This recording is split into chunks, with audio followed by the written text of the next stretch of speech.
पुण्याच्या मावळमधील देहू रोडवर गोळीबार झालाय। जुन्या वारातून वाढदिवसाच्या कार्यक्रमात घुसून गोळीबार करण्यात आलाय। गोळीबारात एक व्यक्ती गंभीर जखमी आहे, खासगी रुग्णालयात उपचार सुद्धा सुरू। वाढती गुन्हेगारीचा पुन्हा एकदा एक गंभीर बातमी पुण्यातून आहे। जुन्या वारातून वाढदिवसाच्या कार्यक्रमात घुसून गोळीबार करण्यात आलाय। संदर्भात ताजी अपडेट देण्यासाठी आपले प्रतिनिधी पुण्याहून सागर शिंदे आपल्यासोबत जोडलेत।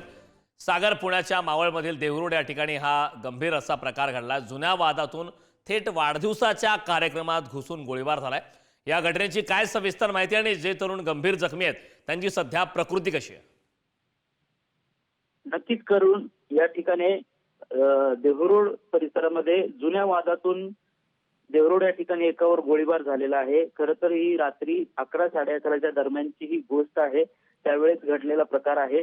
मावळमधील देहू रोडच्या गांधीनगर या परिसरामध्ये जुन्या भांडणाच्या वादातून या ठिकाणी गोळीबार झाल्याची घटना घडलेली आहे। आणि तसंच देहू रोड या ठिकाणी कार्यक्रम चालला होता वाढदिवसाचा, मात्र त्या ठिकाणी सराईत गुन्हेगारांकडून गोळीबार करण्यात आलेला आहे। यात आपण जर पाहिलं तर देहू रोड येथील आधार हॉस्पिटलमध्ये त्या जखमींना उपचारासाठी दाखल करण्यात आलेलं आहे।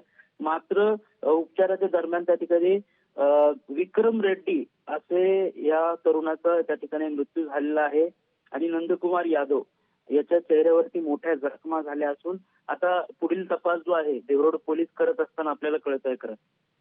नक्कीच सागर, खूप खूप धन्यवाद या सविस्तर अशा माहितीबद्दल।